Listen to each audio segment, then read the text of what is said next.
তারেক রহমান সাহেব, আপনি মদ খেয়েছেন নাকি আপনি গাঁজা খেয়েছেন নাকি কোকেন নিয়েছেন? আপনি আপনার হাড় মাংস ভেঙে গুঁড়া করেছে, এখন আপনি ওখানে বসে আছেন আর ওখানে বসে এখন পুল্লুক দিচ্ছেন কতগুলো লেঙ্গট পরা হারামজাদাদের পাশে নিয়ে। আপনি এখনো সাদির মতো বালছলদের পাশে নিয়ে আপনি রাজনীতি করছেন।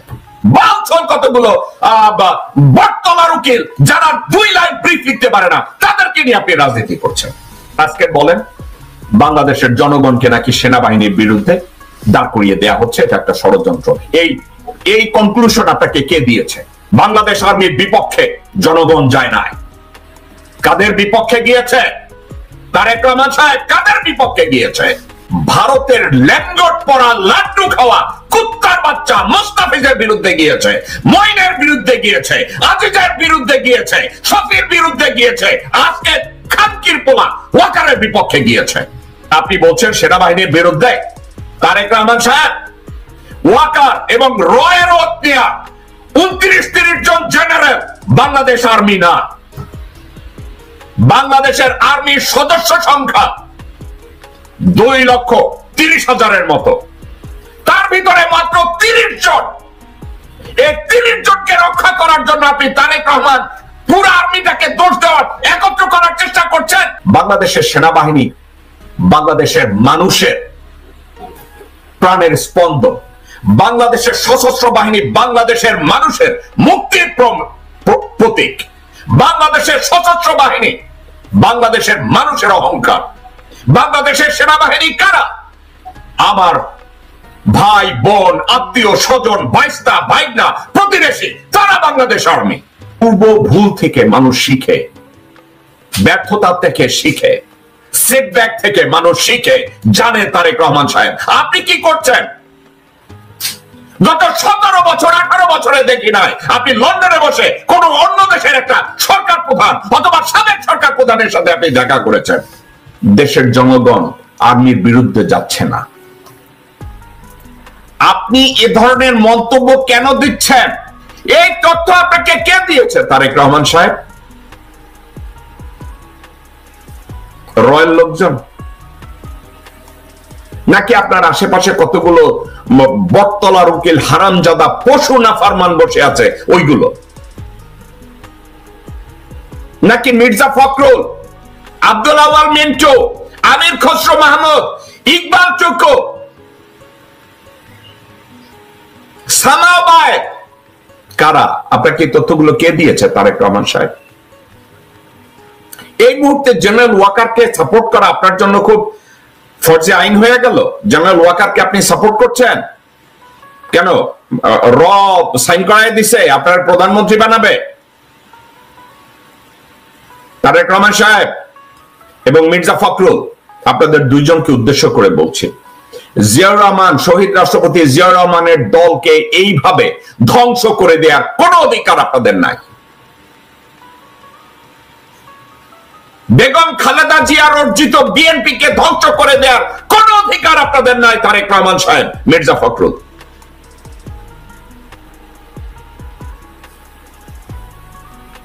আপনার বাবা মেজর হয়ে নিজের জীবনের উপরে ঝুঁকি রেখে, নিজের স্ত্রী পুত্রদের উপরে ঝুঁকি রেখে স্বাধীনতা ঘোষণা করেছিলেন এই ভারতের তাবেদারি করার জন্য না। তারেক রহমান সাহেব, ভারতীয় চক্রান্তে পিটিয়ে আপনার কোমর ভেঙে দেওয়া হয়েছিল।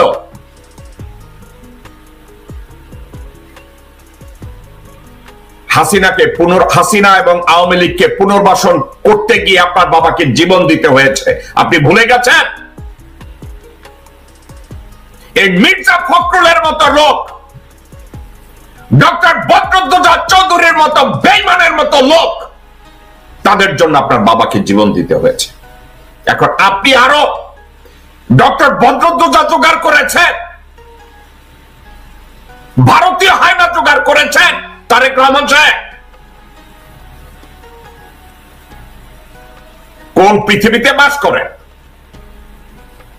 আপনার পাশে কতগুলো ল্যান্ডলর্ড পড়া হারামজাদা রেখেছেন, তারা আপনাকে বলছে জনগণকে আর্মির বিরুদ্ধে লেলিয়ে দিচ্ছে। তারেক রহমান সাহেব, আপনাকে নিয়ে আপনার বিভিন্ন কথা নিয়ে আমি সমালোচনা করতে চাই না। আমি বিশ্বাস করতে চাই আপনি জিয়া রহমান সাহেবের সুযোগ্য পুত্র। এ ধরনের বাহুত্রা, গাপুটাই, হুবড়িটাই, এ ধরনের মন্তব্য আপনি কোথায় পেয়েছেন? দর্শকবৃন্দ, তারেক রহমান একজন সশ্রদ্ধ, স্বজন, মানে খুবই বন্ধু বৎসল্য, খুবই ভালো একজন মানুষ। আমি এই হিসাবেই তাকে জানি। এর চেয়ে বিপরীত আমি কোনো কিছু আমি জানি না। আমি তারেক রহমানকে মনে করি তার শরীরে বয়ে রয়েছে জেনারেল জিয়া রহমানের রক্ত, বেগম খালেদা জিয়ার রক্ত। কিন্তু তারেক রহমানকে যদি এভাবে ভুল বুঝিয়ে ধরনের মন্তব্য তার মুখ থেকে বের করে এবং তারেক রহমান যদি এগুলোকে ভেরিফাই করতে ব্যর্থ হয়, এটা অত্যন্ত কষ্টের কথা। বেগম জিয়ার অসুস্থতার সুযোগে ভারতীয় আধিপত্যবাদী যেসব কুত্তারা রয়েছে তারা যদি চারিদিকে ঘিরে ধরনের কথা বলে, তারেক রহমান সাহেব, মির্জা ফখরুল এবং দেশের আজকের যারা এসব কথার সাথে বিশ্বাস করেন, আমি তাদের উদ্দেশ্যে একটা কথা বলি। একটা সেনাবাহিনীকে ধ্বংস করার জন্য ওই দিনই ধ্বংস করার পায় তারা শুরু হয় যেদিন জেনারেল মোস্তাফিজুর রহমানকে রিটায়ারমেন্ট থেকে ব্যাক করে রয়ের ওত নেয়ার পরে তাকে সেনা প্রধান করা হয়। ওই দিন বাংলাদেশ আর্মি ইনস্টিটিউশনের ভিতরে রয়ের গোড়াপত্তন শুরু হয়।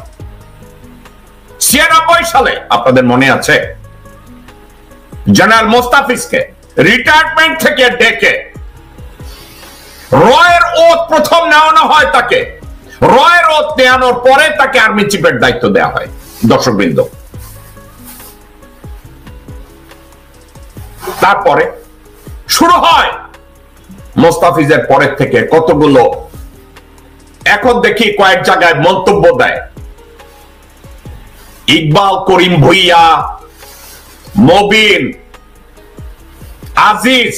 চিন্তা করেছেন আর্মির স্ট্যান্ডার্ড কোথায় নামিয়ে নেয়ার পরে আজিজের মতো একটা দুষ্কৃতিকারী পরিবারের একটা হারামজাদা তাকে আর্মি চিফ বানানো হয়। তারপরে শফির মতো কাঙ্গাল, ভাতের কাঙ্গালকে আর্মি চিফ বানানো হয়।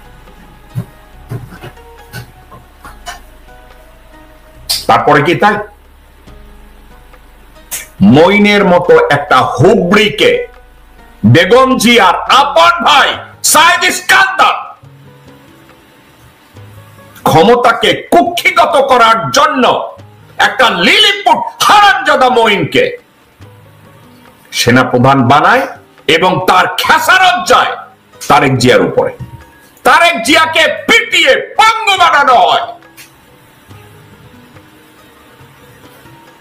তাকে অকথ্য ভাষায় নির্যাতন করা হয়েছিল। তারেক জিয়া, আপনি কি এগুলো ভুলে গেছেন? তারেক রহমান এ ধরনের রেকলেস, এ ধরনের স্টুপিড কথাবার্তা দ্বিতীয়বার আপনার মুখ থেকে আপনি বের করবেন না। আপনাকে গালি দিতে আমার কষ্ট লাগবে। এ ধরনের ননসেন্স কথাবার্তা আপনাকে কে বলে দিয়েছে?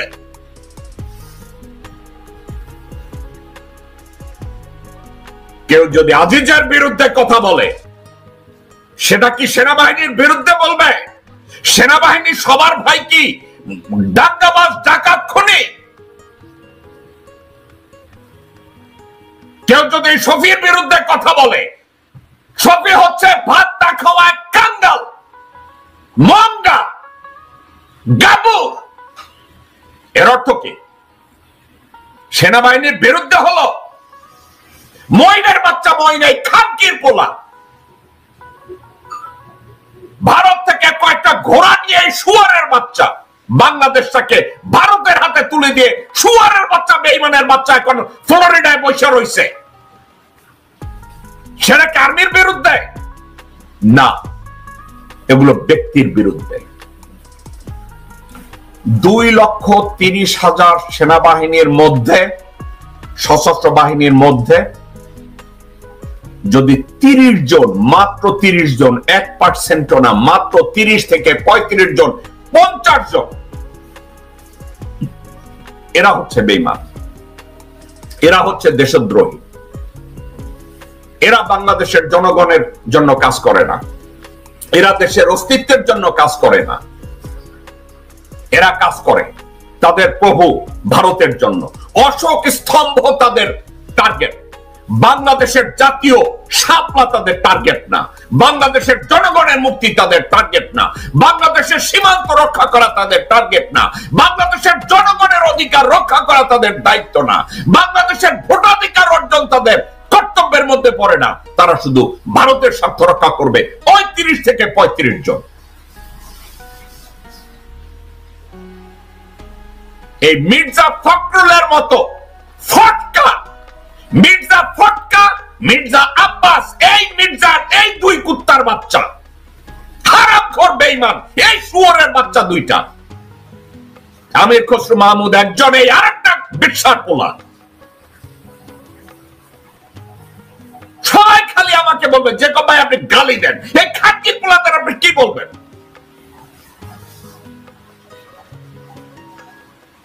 আজকে তারা বলে আমরা নাকি সেনাবাহিনীর বিরুদ্ধে জনগণকে ইগনাইট করতেছি, আমরা নাকি জনগণকে সেনাবাহিনীর বিরুদ্ধে লীলায় দিতেছি। বাট হারামজাদাদের দল। তারেক রহমান সাহেব, think twice before you comes up with this reckless comment. আমি অবাক হয়ে যাই, আপনার মতো একজন দায়িত্ববান মানুষ আপনি কি করে এ ধরনের মন্তব্য করতে পারেন? আমি জাস্ট অবাক হয়ে যাই, কি করে আপনি এ ধরনের কথা বলতে পারেন? দর্শকবৃন্দ, আমি তারেক রহমানের কয়েকটা লাইন আমি আপনাদের সামনে পড়ে শোনাচ্ছি। তারেক রহমান বলছে, কিছুদিন আগে যেমন সংস্কার ও নির্বাচনকে মুখোমুখি করা হয়েছিল, ঠিক তেমনি এখন সেনাবাহিনীকে জনগণের মুখোমুখি করার চেষ্টা করা হচ্ছে। আমরা এটুকু নিশ্চয়ই বুঝি যে এর পিছনে অবশ্যই ষড়যন্ত্র আছে। আমরা সবাই মিলে যদি সচেতন থাকি, অবশ্যই আমরা এসব ষড়যন্ত্র মোকাবেলা করতে পারবো। তারেক রহমান, আপনার কথার জবাব দিচ্ছি। সংস্কারের পিছনে আপনাদের অনেক জায়গায় আপত্তি আছে, অনেক জায়গায় ভণ্ডামি আছে, অনেক জায়গায় আপনাদের অদূরদৃষ্টি আছে। আপনি শুনতে চান তারেক রহমান সাহেব কোথায় আছে? দর্শকবৃন্দ, কোথায় আছে আপনাদেরকে আমি বলি।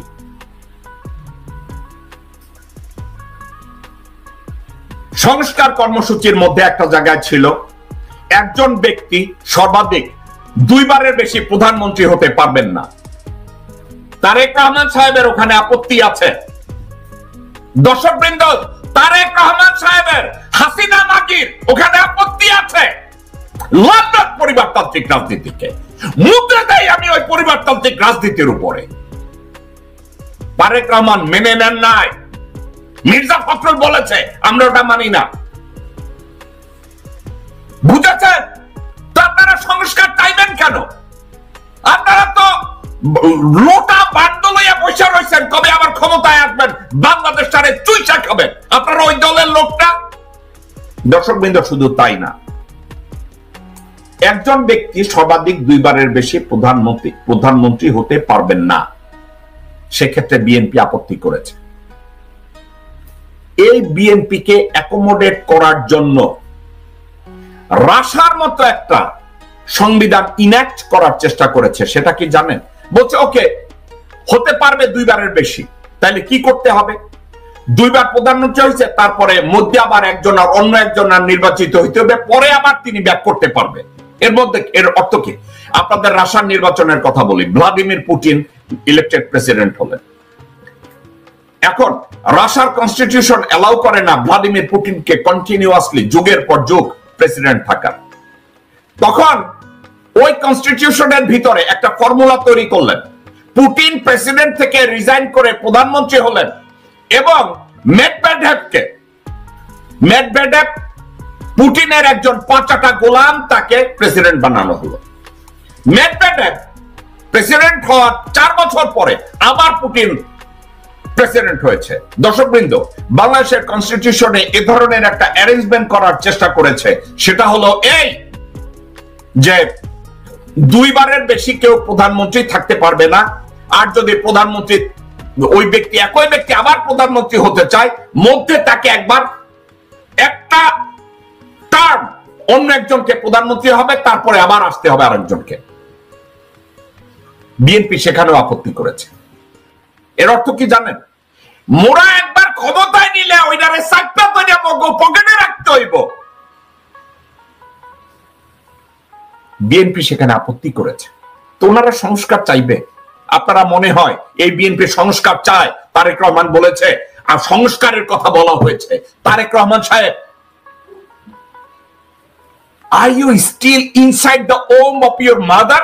Where are you? Have you ever been discussed or confronted with the policy discussion?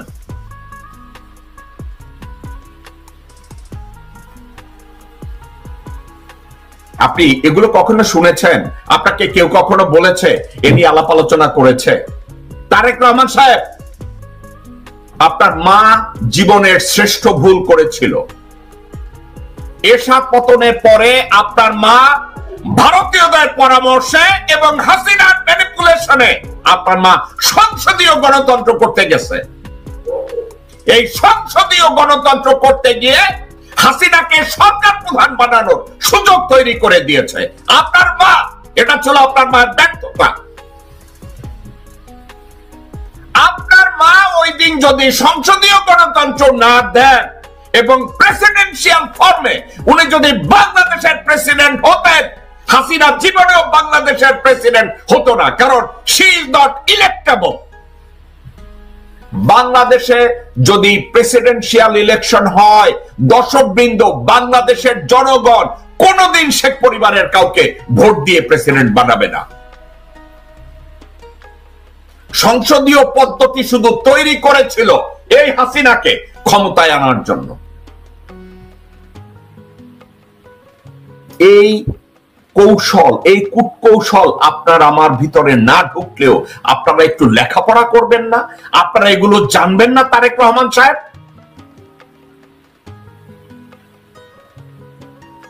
আপনি কেন বলে দেন না সংস্কার কমিশনকে, ঐক্যমত্য কমিশনকে বাংলাদেশের গভর্নমেন্ট ফর্ম চেঞ্জ করতে হবে?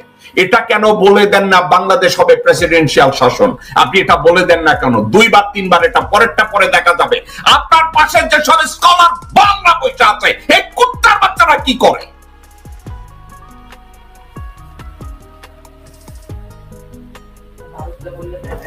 আপনারা ওখানে বসে কি করছেন? আপনি ঠান্ডা মাথায় কেন সংস্কার কমিশন এবং ঐক্যমত্য কমিশনকে বলে দেন না কেন? ফাইন, 2 টার্ম, কিন্তু বাংলাদেশ হবে প্রেসিডেন্সিয়াল ফর্ম। বাংলাদেশে হবে প্রেসিডেন্সিয়াল ফর্ম। দর্শকবৃন্দ এবং বাংলাদেশের জনগণ, দেশবাসী, ভাই ও বোনেরা, আপনারা কান খুলে শুনে রাখুন। বাংলাদেশে যদি প্রেসিডেন্সিয়াল ফর্ম হয়, হাসিনা, রেহানা বা শেখ পরিবারের কেউকে মানুষ ভোট দিয়ে প্রেসিডেন্ট বানাবে না। আপনাদেরকে আমি ঠান্ডা মাথায় বলি, ওই দিন রয় ষড়যন্ত্রের কাছে বেগম জিয়া হেরে গিয়েছিলেন, হাসিনার ম্যানিপুলেশনে বেগম জিয়া হেরে গিয়েছিলেন এরশাদ পতনের পরে। এটা ছিল ওনার জীবনের সর্বশ্রেষ্ঠ ভুল যে উনি সংসদীয় গণতন্ত্র মেনে নিয়েছিলেন। আজকের বাদ এই বিষয়টাকে আমি বাদ দিলাম। আপনারা, তারেক রহমান সাহেব, আপনি বলছেন সংস্কারের কথা বলে নির্বাচন দেরিতে হয়েছে, এখন আবার জনগণকে সেনাবাহিনীর বিরুদ্ধে। তারেক রহমান, 2টা জায়গায় আপনি ভুল। আপনি কেন ভুল আমি এইমাত্র বললাম। আপনি যদি নেগোসিয়েশনের জন্য বলেন সংস্কার কমিশনে, আপনার একটা কথা বলা উচিত, বাংলাদেশের form of government must change. আমরা সংসদীয় গণতন্ত্র চাই না। নাম্বার 1, কেন জানেন? বাংলাদেশের প্রেক্ষাপট, জিওগ্রাফিক্যাল অবস্থান এবং আমাদের অ্যাডমিনিস্ট্রেটিভ কোড এন্ড ফর্মুলা সংসদীয় গণতন্ত্রের দিকে যায় না, মধ্যে যায় না। এখানে যদি সংসদীয় গণতন্ত্র হয়, ভারত আওয়ামী লীগের বিভিন্ন জায়গায় সিট কিনে লোকজনদেরকে রেখেছে, লক্ষ লক্ষ কোটি কোটি টাকা ইনভেস্ট করে তাদেরকে নির্বাচিত করে সংসদে একটা সংসদীয় কু করার চেষ্টা করবে ভারতের পক্ষে।